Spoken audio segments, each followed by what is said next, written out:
In the Army, we have something called the After Action Review, the AAR. And usually this takes place after you have conducted a mission or some sort of training exercise. You take a minute, everybody huddles up, and you talk about what were the things that went well and what were the things that didn't go so great. And as we are in the final day of 2025, I'm doing my AAR of the past year. So I'm taking you all along with me on that journey. We're going to talk about what went well and what are some of the things that didn't go so well this year, and we're just going to go ahead and get into it. Welcome to Nate's Growth Lab, where I am on this journey to become unrecognizable in the best way possible by July of 2026. We are going to jump right into it because there's a lot to cover. 2025 did not pull any punches in my world. I will say that this year in particular has presented challenges that I couldn't even have imagined. And there were some really big wins this year as well and I've talked about this in the past, that I let get overshadowed by small things. I'll start by saying that I actually had no intentions of living in the United States right now. I was planning to go ahead and make my exit to Panama, and that didn't quite happen. I did actually take my first real trip to Panama this year. I've got cousins and a ton of cousins and family in Panama. So this was my first opportunity to go and meet family that I only knew from Facebook and Instagram.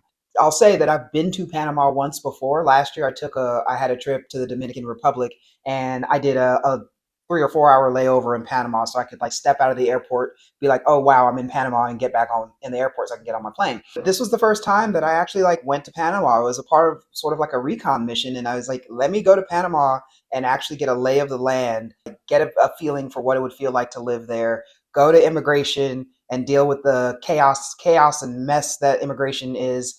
No shade to immigration. It's just a very busy office, and if you've been there, you know. If you know, you know. It was crazy because my Panamanian family doesn't speak English, and my Spanish had been atrocious. So we were pretty much at dinner talking through Google Translate. Which, whatever, we had a great meal, and I'm very grateful that I've connected with that family. But that was a really big highlight for me because I did something that I've always wanted to do. I moved to a new place. I've been complaining day and night since I moved into my last place. I ended up staying in this place for multiple years because I got in on COVID prices. So I stayed there a lot longer than I should have, even though I'd outgrown the place, and there were multiple things that were wrong with it, and I'd been complaining for years. And this summer, I bit the bullet and did the big boy thing and moved into a place that has a lot of the things that I'm looking for, and I'm really proud of myself for taking this step. I did egg harvesting, fertility preservation, another thing that was huge on my list of things to do, and there was all kinds of fears around doing egg harvesting and all of the things that go into it. Initially, I had planned to start the process 2+ years ago. There were some world events that made me redirect my energy and focus, and so I couldn't do it. I was like, this is going to be such a big thing in my world for a duration of time, and it's such an unknown of how it's going to impact me that I can't risk having anything jeopardize my focus at that time. This year I was like, I got to do this thing, because if I don't do it, then my window of opportunity is going to close. And this is also something that added a little bit of stress to my plans for moving to Panama, because it's like, well, if I move to Panama before I've done this, how am I going to go back and forth, do egg retrieval? So I did it. I'm proud of myself for making it through that process.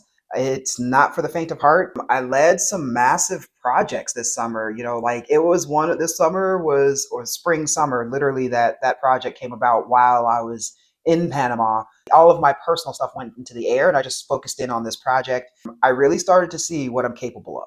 Hard to wrap my mind around it in this moment, just based on how I feel today. But I'm proud of myself for what I accomplished. I started this YouTube channel. I had been talking about doing this shit for like 2, 3, 4 years and never did it. And actually, the truth is, I started a YouTube channel like back in 2012 when I first started my transition.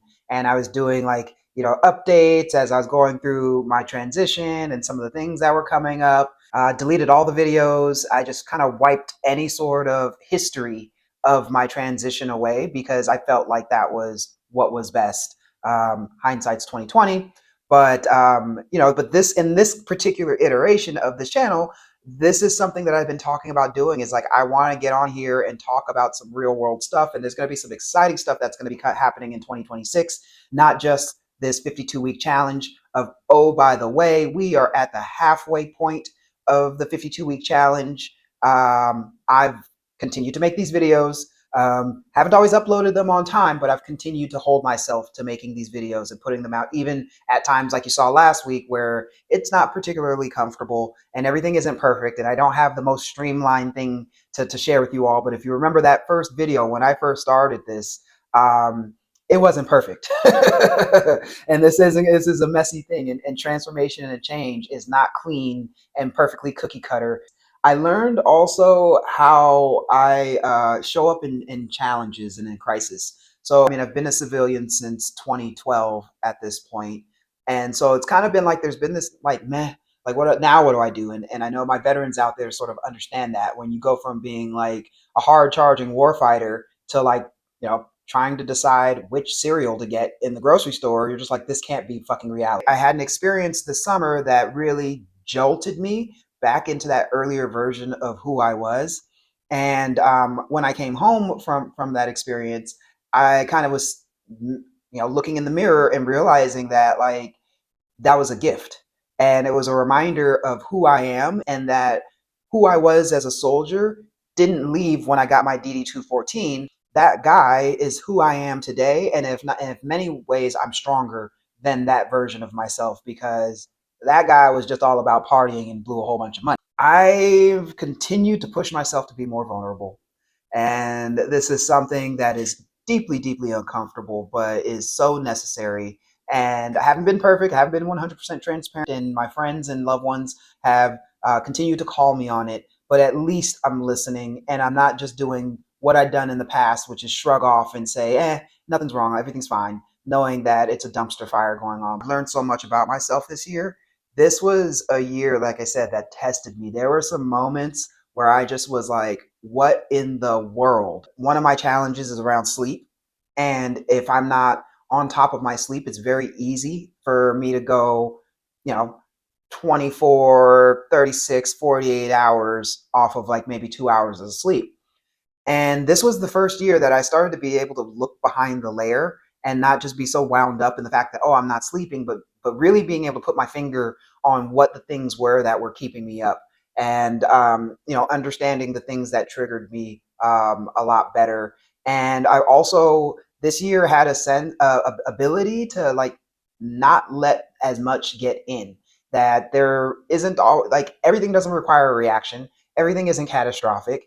And I noticed myself to this year being like, okay, people show you who they are, believe them, and that's it. Like nothing to internalize, nothing to hold on to or hold a grudge against, but to just say like, all right, cool. That's how that relationship or that person is. Okay, that's it. I finished more things. I've definitely haven't finished all the things, but just like even in my apartment, it didn't take me a year to get furniture. I'll put it that way, which is something that's happened in the past. I've been conscious about finishing things, more of the things that I'm working on, and not leaving unopened. I mean, half opened or half completed projects all over the place. And I let go of the things that were weighing me down. I now go through this process when I get into like a negative self-talk loop where I just kind of stop myself and I'm like, is this productive? How is this working towards my goals?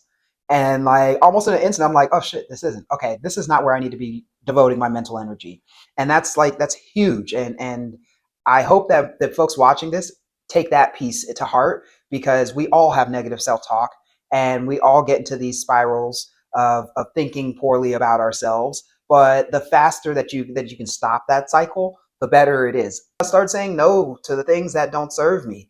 There's something that I like to hold on to, and it's from a book that I read that says it could be a full fuck yes or a full fuck no.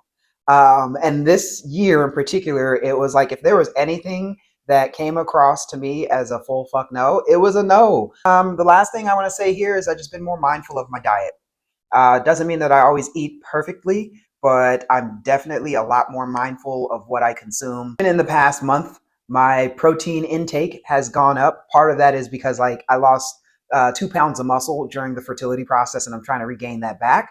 But the other piece of it is tying into my finances was that like I wanted to be more in control of where I was spending my money and how I was spending my money. And you can spend in Los Angeles, you can spend $35 on Uber Eats and get a shitty meal. And most importantly, like I gave myself permission to take a really good hard look in the mirror and look at the role that I played in some of the things that have gone on in my life.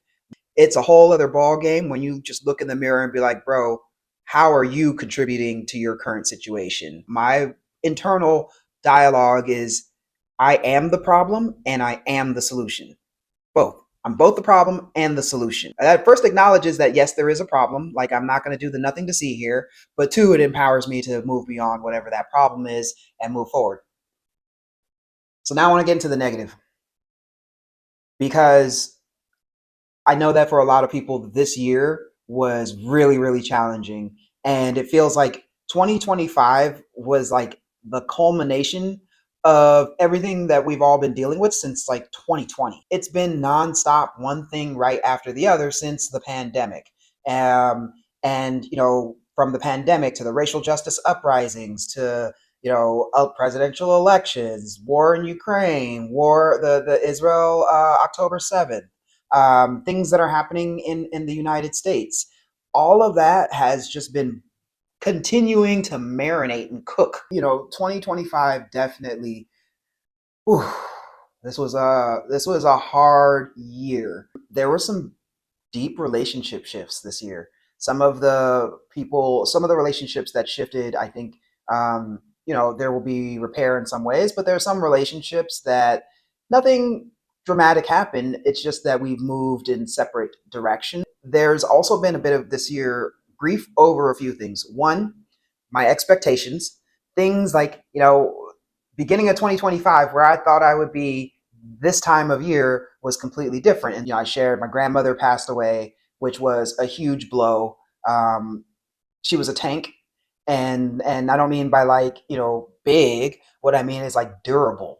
And so for her to pass as quickly as she did, it completely threw me off. So there was that, and it was like I don't know. I think it was like a week after my grandmother passed. One of my oldest friends passed away as well. Like this is somebody that knew me early transition, had just kind of we'd always been in each other's orbits, and we'd had tons of fun when we were in our 20s, and get a phone call from her boyfriend that she passed away. So it was like these people from an earlier version of me that were no longer in my world. And so it just was like there were all these shifts. If it's the relationship shifts, the loss of people, there really wasn't space for me to say, actually, I need to take a knee for like a month. That's how I felt. It's like I needed to take like a month and like just recompose myself, but there was no time to take that. And I just had to keep charging forward, which made it even harder. Not financially where I want to be. A little bit of impulse buying still at play. A little bit of not paying attention to where my dollars go. Lack of consistency is a huge one.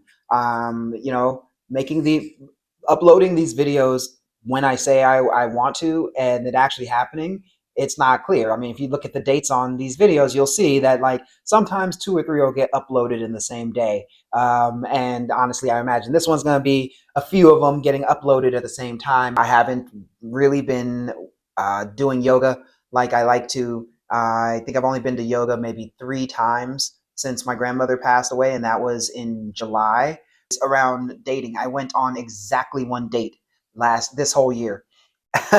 And no shade to that person if they ever watch this, but they weren't going to be my person.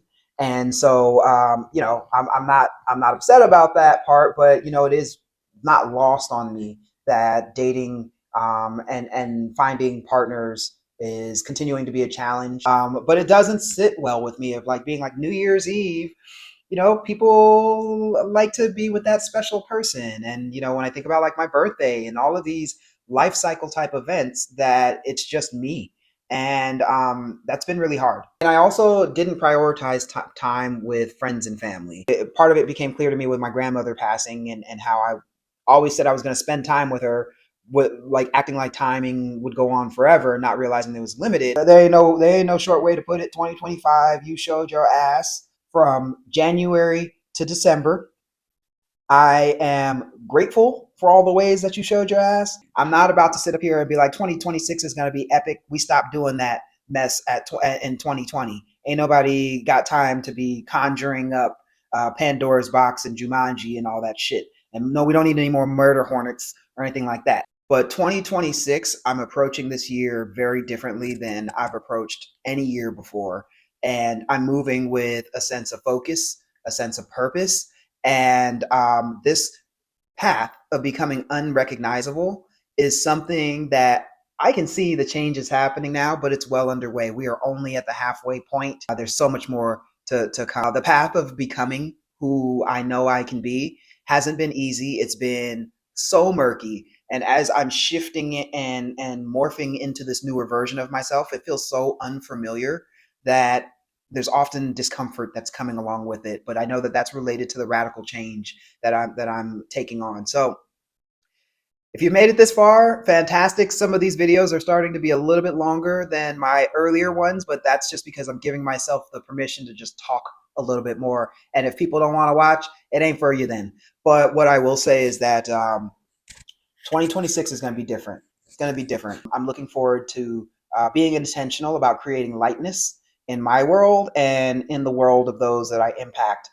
This is going to be a year of intentional joy. Just finding joy in going hiking, or finding joy in just inviting one or two friends over to my place for a small dinner party. We are on this path together. Y'all are in it with me. And if you haven't yet decided to take this on for yourself, I encourage you. It's the beginning of the year. Take on this challenge. 52 weeks to make yourself unrecognizable in the most positive way possible, looking at every aspect of your life and deciding to move differently and giving yourself the space and the permission to change and change in the ways that only you can.